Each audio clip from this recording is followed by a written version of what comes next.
Kita ada PR gak sih? Hah? Gak ada? Ya ampun, lucu banget kucing kamu Tifa. Bener-bener mirip sama yang asli. Kamu namain gak? Kagak. Dasar gak tau terima kasih. Apa cuma Mimi satu-satunya cewek yang bisa menghargai pemberian dari cowok-cowok? Makanya guys, cowok-cowok di kelas ini semuanya kalau mau ngasih hadiah tuh ke Mimi aja ya, ke Mimi aja. Gak usah dan gak boleh ke cewek-cewek yang lain. Cuma Mimi, oke? Kok ngatur? Juliet, minimal kamu ngaca lah, sadar diri. Mana ada cowok yang bakal kasih hadiah buat kamu. Gak usah ngerasa sok paling laku. Tuh kan baru juga dibilangin Snow udah bawain Mimi hadiah. Hah, itu punya Juliet. Bohong ini pasti buat Mimi kan? Kamu cuma malu aja kan Snow, iya kan? Kalau lo bukan cewek udah abis lo sama gua. Kifah, beresin. Sudah mundur-mundur, balikin ke Juliet sebelum blow hidung lo gue cabut pakai tang. Sabar Tifa, sabar. Nih, Makasih Snow. Aku unboxing ya. Ayo kita buka hadiah dari Snow. Ada 2 nih guys, yang mana dulu ya? Sambil nungguin aku unboxing, jangan lupa like dan follow. Ini kan, lihat deh guys. Kucing dong, ya ampun, gemoy banget gak sih? Kita dapat tali panjang sama handle-nya. Ayo kita pasang. Gampang banget kok, tinggal selipin aja dan kunci di kedua sisinya kayak gini guys. Oke, kucingnya siap kita bawa jalan-jalan. Warna mata kucingnya biru dengan kombinasi bulu abu-abu dan putih. Lucu banget gak sih? Oh ya, ini tas ya guys, ada resletingnya. Dalamnya kayak gini. Lanjut, aku mau buka hadiah kedua. Wah, ternyata gantungan anak kucingnya guys. Lihat deh, mirip banget. Aku mau cantolin ke mamanya. Tada!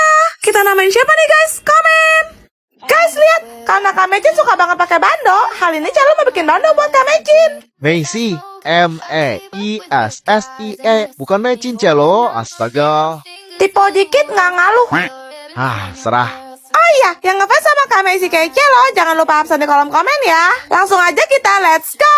Pertama kita buka dulu guys segelnya. Kira-kira isinya apa ya? Ayo kita buka plastiknya. Wah, dapat bando, pita, stiker, sama manik-manik guys. Sebelum mulai kita pasang double tip dulu. Terus Celo mau pakai pita warna ungu. Dipasang aja guys, caranya diputer-puter gitu di bandonya. Habis itu tinggal kita tempel di stikernya. Kata Kak Mecin, dia lagi kena sindrom kupu-kupu guys. Terus Celo kasih bintang, bunga, sama lope-lope. Gak lupa Celo kasih stiker glitter juga. Semuanya serba ungu. Terakhir kita tinggal susun diamondnya aja biar makin shiny, shimmering, and splendid kayak Kak Mecin. Wah, lucu banget gak sih? Nah, ini dia bando buat Kak Mecin. Macy, Next kita bikin buat siapa lagi ya guys? Komen. Semoga Kak Mecin suka ya bando dari Celo. Guys, lihat. Celo mau bikin kasih HP cinnamon roll buat Kak Mecin. mecin, Kak Macy itu. Yes, follower Kak Messi absen. Let's go. Kita siapin dulu bahan-bahannya. Ada casing, krim art deco, clay, sama pinset. Pertama warna biru dulu. Terus Celo kombinasiin sama warna putih supaya mirip sama cinnamon roll. Kan warnanya biru sama putih, ya nggak guys? Pokoknya kita selang-selingin aja krimnya. Tuh, kenapa ya tiap kali Celo bikin tuh rasanya pengen Celo makan. Soalnya bener-bener mirip sama krim kue sih. Rasanya manis nggak ya? Ya loh, dibilang jangan dimakan, nggak boleh ya. Iya, Koko. Oke deh, sekarang Celo mau hias bagian kameranya. Lanjut isi bagian pinggiran yang kosong. Susun kue-nya deh, kasih cupcake, donat, sama yang unyu-unyu gemoy juga. Sekarang Celo mau hias bagian kameranya. Pakai pinset satu-satu biar rapi. Terakhir tabur sprinkle deh. Ini dia hasilnya guys. Kira-kira Kak Messi suka nggak ya? Tada! Lucu nggak? Next bikin buat siapa lagi ya guys? Komen. Semoga Kak Messi suka ya kasih cinnamon roll-nya. Diam nggak? Nggak diam mau cari papa baru nih. Piu. Mama jelek. Nanti kalau Elliot udah gede, Elliot bakal culu istri Elliot dan yang cantik-cantik aja tiap hari di rumah. Mana mungkin? Istri kamu tuh habis nikah harus beberes rumah, masak, cuci baju. Belum lagi jagain anak kayak mama gini. Ditinggal mandi aja, jerit oe-oe. Pakai acara moda dan cantik segala. Mang ya, bisa. Loh, kan ada mama. Nanti mama yang beberes, masak, cuci baju, sama ngurusin anak aku lah. Loh, terus istri kamu ngapain? Istri aku ya bebas mau lakuin apa aja suka-suka dia. Nanti semua gaji aku bakal aku kasih ke dia buat belanja. Kamu sadar nggak? Kamu terlalu manjain istri kamu. Coba deh mama pikir. Cari istri sekarang tuh susah tau ma. Makanya aku gak bolehin dia kerja. Lagian dia di keluarganya juga pasti jadi princess. Mau kerja gak ngapa-ngapain. Terus kenapa dia harus kerja di keluarga kita? Emang ya? Kamu tuh persis kayak papa kamu. Mulutnya pintar banget ngejawab. Lah terus kalau kayak gitu, kenapa mama harus kerja keras di keluarga ini? Kok tanya aku? Kalau mau protes sana ke papa lah. Kok gua? Nah, kok kosong sih? Tante Tifa, skripnya mana? Iya tante. Kok hari ini belum ada skrip buat kita? Kalau kamu nggak nulis skrip, kita nggak bisa mulai syuting video dong, Tifa. Lo kenapa galau? Sembelit ya. Enak aja, aku tuh lagi sedih tahu. Sedih kenapa, Tifa? Bilang sama aku, apa mana yang menyakitimu? Curhat dikit boleh gak sih? Nih, kalian lihat sendiri aja. Mana? Hah? Jadian nonton kita sebanyak ini? Tapi kok mereka gak subscribe sih? Subscribe channel, subscribe. Padahal tinggal pencet tombol subscribe aja. Dan itu kan gratis. Wajar gak sih? Aku merasa drop, lemes, capek banget aku tuh. Padahal aku udah nambahin konten. Dari 3 jadi 4 video tiap hari. Demi kalian. Tapi... Persentasenya terlalu jauh guys. Kalian bisa lihat sendiri. Yang nge-subscribe tuh cuma 36,9%. Sedangkan yang belum subscribe tuh 63,1%. Jujur, kalau ngeliat data angka real gini, rasanya males. Kayak ditampar kenyataan. Waduh guys, please subscribe. Bisa gawat kalau autor kita nggak nulis skrip. Karena kita nggak akan bisa ngonten kalau autor kita mau kerja guys. Iya guys, ayo subscribe supaya autor kita semangat lagi. Ayo, klik tombol subscribe guys. Dan jangan lupa nyalain lonceng buat notifikasi video terbaru juga. Jangan lupa. Nggak terasa bentar lagi prom night.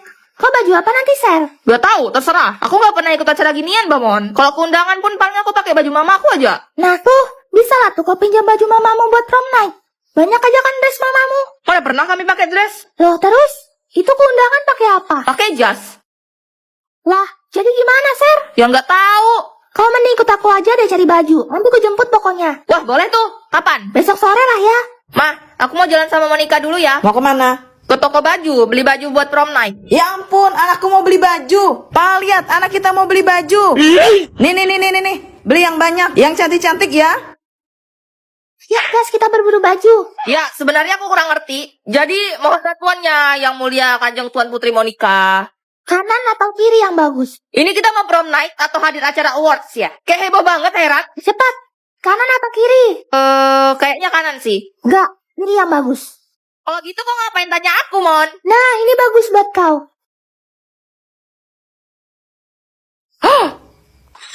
Mon, ini harga baju kenapa seharga HP, Mon? Aku pindah toko lah ya. Aku biasa lihat harga baju yang 100.003, Mon. Lah, di sini 100.000 baru dapat kasihnya aja.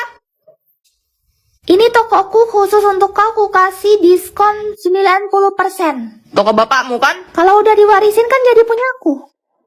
Mon, ini sampai kapan ya? Asli ini nyawaku udah sisa dikit nih, Mon. Bentar, ini aja lah kau pakai, Ser. Bagus, feminim-feminim gitu. Jangan, Bah. Kau nih udah dibilang aku kalau duduk tuh agak abstrak. Kalau bisa yang pakai celana, Bah. Susah tahu berok begitu, riwah. Makanya kalau duduk tuh duduk, jangan jungkir balik lompat kayang, jadi susah pilih baju.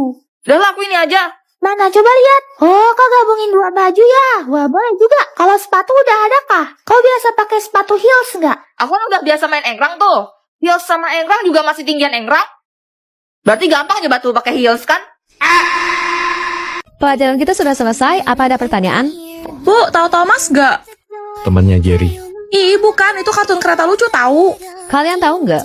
Kartun Thomas itu menyimpan kisah yang benar-benar mengerikan. Serius, Bu. Thomas merupakan kereta uap yang diciptakan di Pulau Sodor pada tahun 1915, tepat ketika Perang Dunia Pertama berlangsung. Penggambaran cerita Thomas menunjukkan sisi gelap perbudakan yang terjadi di masa itu. Masa sih? Dalam episode yang berjudul Cerita Sedih Henry, saat ia sudah tidak bisa bekerja lagi dan dirasa tidak berguna, Satpam sang pemimpin stasiun dengan keji mengubur Henry hidup-hidup. Ia menutup jalan keluar rel menggunakan batu bata. Jahat banget. Yang lebih menyeramkan lagi, ada teori yang mengatakan bahwa sebenarnya Satpam adalah ilmuwan dari militer Inggris Raya yang menjadi gila pasca Perang Dunia. Maksudnya? Satpam diam-diam melakukan penelitian uji coba rahasia di laboratorium bawah tanah. Dia memodifikasi kereta uap, lalu menggabungkannya dengan anggota tubuh manusia yang masih hidup. Itulah alasannya mengapa Thomas memiliki wajah manusia yang berwarna abu-abu pucat. Jangan-jangan itu karena jasadnya yang terinfeksi setelah dipotong-potong dan mulai membusuk. Pantas saja bisa berekspresi kayak manusia. Ternyata...